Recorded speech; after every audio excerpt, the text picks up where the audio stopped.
Bonjour, bienvenue pour cette deuxième vidéo qui a pour thème démontrer en utilisant les vecteurs. Donc l'exercice est légèrement différent, l'objectif n'est pas tout à fait le même, mais on va procéder de la même façon. On va d'abord analyser ce qu'on nous demande et voir avec notre cours ce que ça veut dire et quel est notre objectif, à quoi on veut arriver. Et ensuite, en utilisant de la même façon que dans la première vidéo, uniquement la relation de Schall, on va essayer d'établir une égalité vectorielle qui va nous montrer ce qu'on veut montrer. Alors l'exercice, cette fois-ci, on prend 5 points qui sont placés de manière un petit peu particulière. Ce ne sont pas des points quelconques, pas n'importe comment. On a deux contraintes, deux égalités vectorielles qui doivent être respectées. AE est égal à 3 fois le vecteur AB et CF est égal à 2 fois le vecteur AC. Alors, si je suis perdu, ça peut valoir le coup de faire un petit dessin, de placer ABC, un triangle quelconque pas aplati, et d'essayer de construire EF pour voir ce qui se passe, mais c'est pas nécessaire. On nous demande de montrer que BC est parallèle à EF. Donc, BC parallèle à EF, on va regarder un petit peu avec notre cours, qu'est-ce que ça veut dire en termes de vecteurs. Donc, j'ai une droite BC et une droite EF, et celles-ci doivent être parallèles. Alors, BC et EF, je les place un peu n'importe comment, mais ce que ça veut dire, c'est que les vecteurs ici, BC et EF, doivent avoir pas forcément la même norme, hein. Là, vous avez vu, les droites sont parallèles et le vecteur EF est beaucoup plus long. Pas forcément le même sens aussi, là je leur ai donné le même sens, mais c'est pas nécessaire. Les droites sont quand même parallèles si j'oriente la flèche de l'autre côté. Par contre, ce qui est indispensable, si BC est parallèle à EF, nécessairement, les deux vecteurs ont la même direction. Ils sont portés par des droites parallèles. Alors, ça s'écrit en termes d'égalité vectorielle, en termes de vecteurs, par le fait que, en fait, le vecteur EF doit être un multiple de BC. Le vecteur EF peut être obtenu en faisant plusieurs fois le vecteur BC. Donc, si j'arrive à trouver que EF est égal à un certain nombre de fois le vecteur BC, ça veut dire que je peux aller de E à F, construire ce vecteur en faisant une, deux, trois fois, par exemple, le vecteur BC. Donc, là, sur mon dessin, le vecteur EF est égal à 3 fois le vecteur BC, mais si ça faisait que 2,5 ou si ça le fait 25 fois, ça marche quand même. Tout ce que j'ai besoin de trouver, c'est un coefficient K, donc un nombre K réel, tel que BC soit un multiple du vecteur EF. Alors, ici, on a dit que le sens n'importait pas. Donc, si à la place de EF, je trouve FE, ou à la place de BC, j'ai CB, ça marche aussi. Donc, j'ai une idée de à quoi je veux arriver. Je voudrais arriver à établir un lien entre EF et BC, mais si c'est entre EF et CB, ça montrera la même chose, que les droites sont parallèles, ou entre FE et BC, ça marchera aussi. De la même façon, si jamais le coefficient est de l'autre côté, là par exemple, EF c'est 3BC, ça marche aussi dans l'autre sens, BC c'est 1/3 de EF. Donc, ce qu'il faut retenir, c'est que j'aimerais établir une relation entre les vecteurs EF et BC. Voilà mon objectif. Toujours au brouillon, puisque pour l'instant, je n'ai pas démontré ce résultat. Je développe juste qu'est-ce qu'on me demande, qu'est-ce que ça veut dire en termes de vecteur que la droite BC est parallèle à la droite EF. Ça veut dire que je dois pouvoir trouver un K, un coefficient ici, pour relier ces deux vecteurs.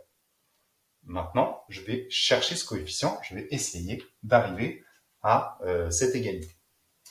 Alors, pour cela, je vais partir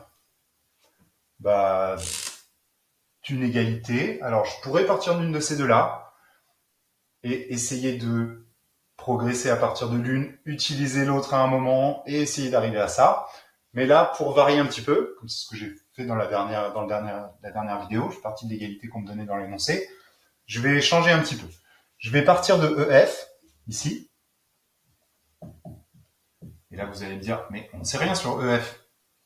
On n'a pas le droit d'écrire que c'est égal à K fois BC, sinon ce serait écrire le résultat qu'on veut démontrer, et ça ne servirait à rien. Effectivement, il ne faut surtout pas que j'écrive ça. Je vais partir de EF, et je vais utiliser directement la relation de Schall, et je vais travailler afin, et j'espère que je vais arriver à la fin à un certain nombre de fois BC, ce qui montrerait que les droites sont bien parallèles. Alors, je vais faire ça, et je vais introduire un point ici, à l'aide de Schall. Et la première information qu'on me donne, c'est sur le vecteur AE. Donc, je vais choisir d'introduire le point A ici. Je vais écrire que EF, c'est EA plus AF. J'ai le droit, je suis parti d'un vecteur, j'ai utilisé la relation de Schall. Alors, je continue. J'ai fait ça en ayant conscience que j'ai pas fait n'importe quoi. Je sais à quoi je veux arriver et je me suis dit, c'est intéressant d'avoir le vecteur EA qui apparaît puisque c'est une de mes données de l'énoncé, c'est AE, presque EA, juste le sens change. Donc je vais pouvoir utiliser une des infos.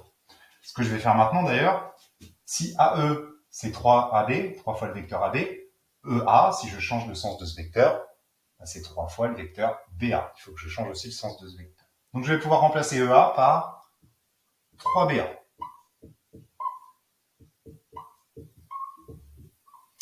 Voilà, donc j'ai un petit peu avancé, mais c'est toujours pas ce à quoi je voudrais arriver. Moi, je voudrais que de ce côté-là, il n'y ait plus que le vecteur BC.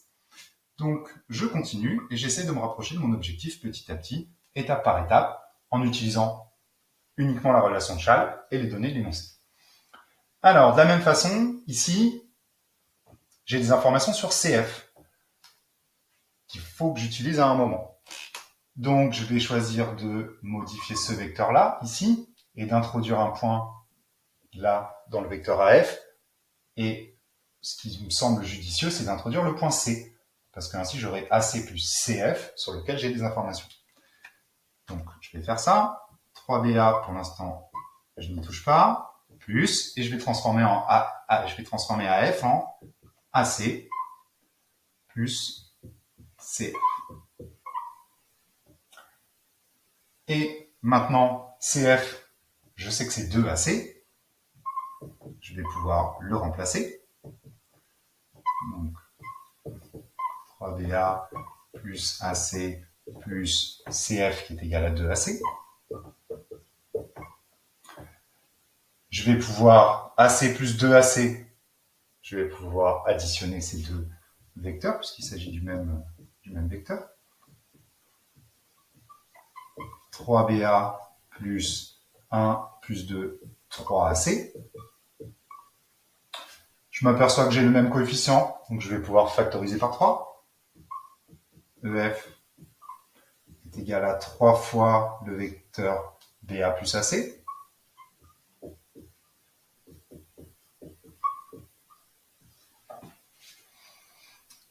Et maintenant, je me laisse un petit peu porter. Tiens, ce vecteur-là termine par A, celui-là commence par A.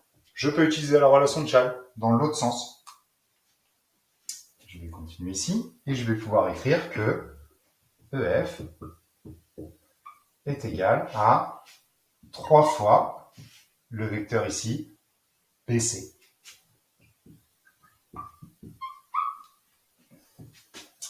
Et je suis assez satisfait de ce que j'ai obtenu. Effectivement, je cherchais à montrer que les vecteurs EF et BC étaient collinéaires, qu'ils avaient la même direction, et c'est exactement ce que j'ai montré. Le vecteur EF est égal à 3 fois le vecteur BC, donc on se retrouve exactement dans la situation que j'avais décrite au début, même si au début j'avais pris 3 avec mon dessin, c'était un hasard. Il se trouve que dans l'exercice, c'est bien 3BC, et le fait d'établir cette égalité vectorielle, elle prouve que la droite EF est parallèle à la droite BC, puisque ces deux vecteurs étant multiples l'un de l'autre, ont la même direction.